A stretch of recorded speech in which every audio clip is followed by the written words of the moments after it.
I never imagined a single conversation could transform how I viewed my marriage, my husband, or even myself. But that's exactly what took place one ordinary evening at home. We were having dinner, roasted chicken and mashed potatoes, the air filled with the scent of butter and rosemary.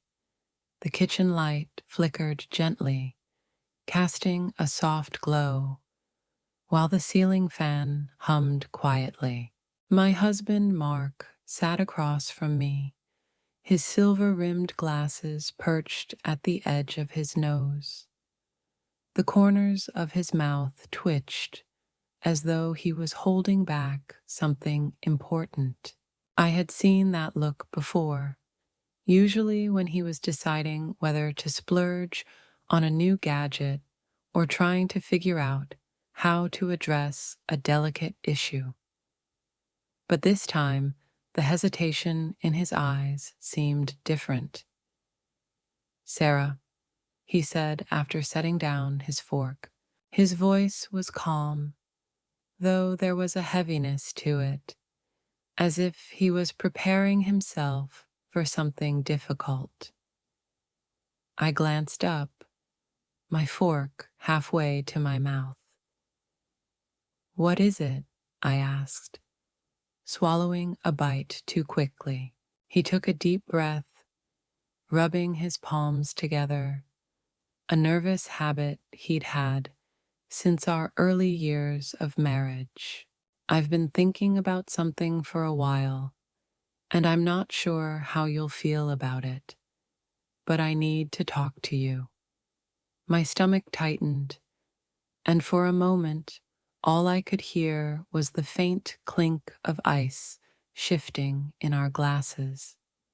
After 32 years of marriage, we'd had all sorts of conversations, some good, some hard, and some that changed the way we saw one another. But this felt different.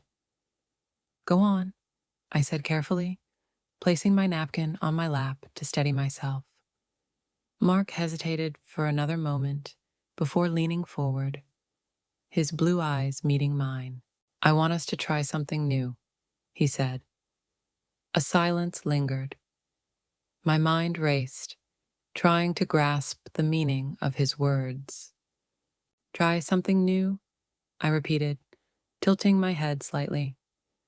He let out a small chuckle, his nerves evident. "I mean, I want us to step out of our comfort zone, to reconnect and see each other in a new way." My heart began to beat a little faster. "Mark, we've been married for over 3 decades. We know each other inside and out." "Do we?" His voice was soft but firm. "Sarah, I love you. That hasn't changed, and it never will. But sometimes I feel like we've been moving through life side by side instead of truly together." I blinked, my fingers tightening around my napkin. His words struck a chord deep inside me, somewhere I hadn't dared to explore. It was true. We had fallen into a predictable rhythm. Steady, yes, but comfortable rather than exciting. I took a sip of water, my throat suddenly dry. "So, what are you suggesting?" He reached across the table and took my hand. His grip was warm and familiar. "I want us to rediscover what it means to truly see each other, not just as husband and wife, but as the people we were before life took over, before responsibilities and routines and expectations got in the way."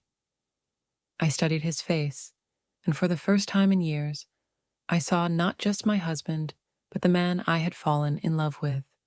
Curious, thoughtful, filled with quiet longing. Beneath it all, there was something else. Hope. The room felt smaller, the air thicker, my pulse quickening.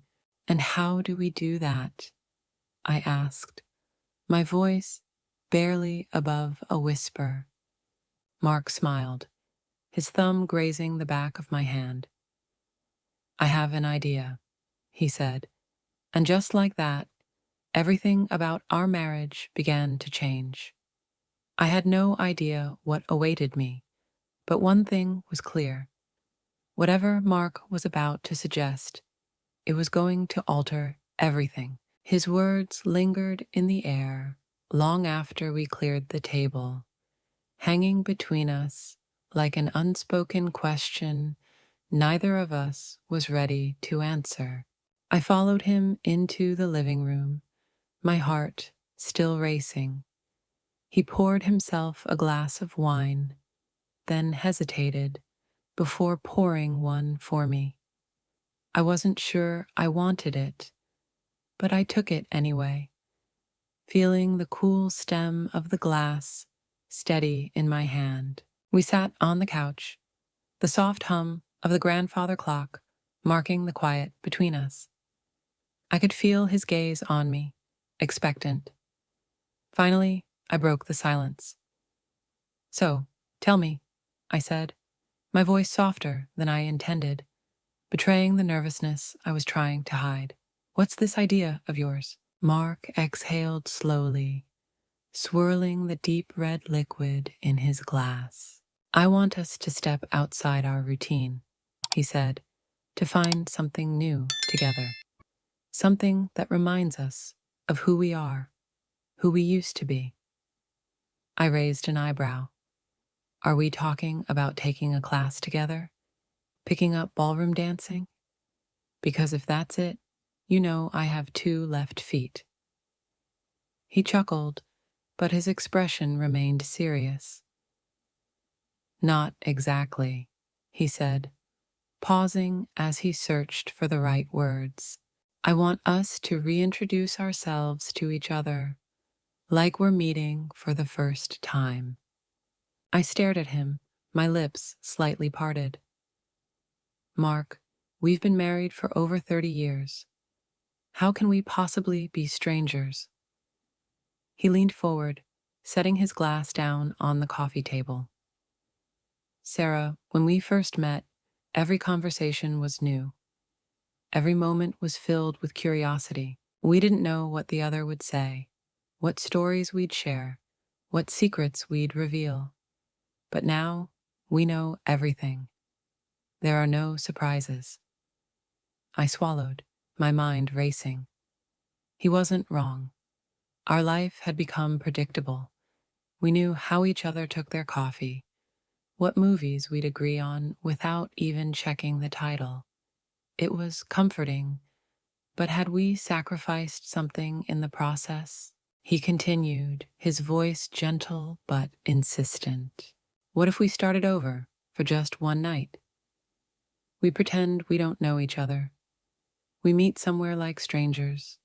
No history, no expectations. Just you and me, getting to know each other all over again." I blinked. Of all the things I expected him to say, this wasn't one of them. "That's—" I paused, trying to gather my thoughts. "Insane." He smiled. "Maybe a little." I shook my head, but there was something about the idea that intrigued me. "So, I'm supposed to walk into a bar and pretend I don't know you?" "Exactly," he said, his eyes sparkling, like they used to when he surprised me with a weekend getaway or a spontaneous date. "I'll be there, waiting for you. You can be anyone you want. So can I." I stared at him, a mix of amusement and disbelief on my mind. "And then what?" I asked. He leaned back, his smile widening. "Then we see what happens." A strange warmth spread through my chest. It was ridiculous, even childish. But wasn't this what I had secretly longed for? Something different, something unexpected? I studied him for a long moment, my fingers tracing the rim of my glass, then finally gave him a small, knowing smile. "All right, Mark, Let's do it. And just like that, the rules of our marriage changed. The bar was dimly lit, with the warm golden glow of Edison bulbs casting circles of light on the polished wooden counter. Soft jazz played in the background, blending with the quiet hum of conversation. It wasn't a place Mark and I usually went, but that was deliberate. If we were going to do this, it had to feel real. I sat alone at a small table near the window, my fingers wrapped around the stem of a martini glass. The ice-cold liquid burned slightly as I took a slow sip, my heart pounding in a way I hadn't felt in years. I wasn't Sarah tonight. Not as Sarah, anyway. I was someone new, someone waiting for a stranger. Then he walked in. Mark, except he wasn't my Mark. Not in that moment. He moved with an easy confidence, his navy button-down shirt crisp, the top button undone just enough to make him look effortlessly put together. He didn't scan the room like a man looking for his wife. Instead, he looked around like someone seeing it for the first time, deciding where to sit. Then his eyes found me, and just like that, a small, almost imperceptible smile tugged at his lips. For a moment, I forgot to breathe. He made his way over, his steps measured, his posture relaxed. When he reached my table, he hesitated slightly, as if wondering if he should interrupt. "Is this seat taken?" His voice was deeper than usual, smooth, like someone who knew exactly what he was doing. I raised an eyebrow, tilting my head slightly as I studied him. "Depends," I said, my voice soft, playful. "Are you worth the company?" He chuckled low and warm before sitting across from me. "Guess we'll have to find out." I studied him, the familiar lines of his face somehow different under this pretense, this game. But was it really a game? The way he looked at me, like a man genuinely intrigued, genuinely drawn to me, felt more real than anything we'd shared in years. "I don't usually do this," I said, tracing the rim of my glass. He leaned forward slightly, his eyes fixed on mine. "Neither do I." Silence stretched between us, not uncomfortable, but charged. "What's your name?" he asked, his tone teasing, but genuinely curious.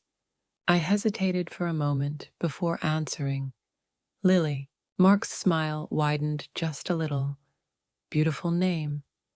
He took a slow sip of his drink. "So, Lily, what brings you here tonight?" I exhaled, letting the moment settle around me. "Just looking for something different." His gaze softened with understanding. "Different can be good." We talked about everything and nothing. He asked about my interests, and I answered as if I were someone new, as if we were getting to know each other for the first time. But beneath the act, there was something deeper, something I hadn't expected. I saw my husband in a new light, not as the man I shared grocery lists and tax documents with, not as the predictable presence beside me each night on the couch, but as a man who could still surprise me, who still wanted to surprise me. At some point, his hand found mine across the table. His touch was light but deliberate. "Lily," he murmured, his thumb brushing over my knuckles. "Would you like to get out of here?" A soft breath escaped my lips. This was my husband, the same man I had woken up next to for 32 years. And yet, In this moment, he felt new, exciting. I smiled. I'd love to. As we left the bar and stepped into the cool night air, I knew one thing for certain. This had changed everything. Somehow, we had found our way back to each other.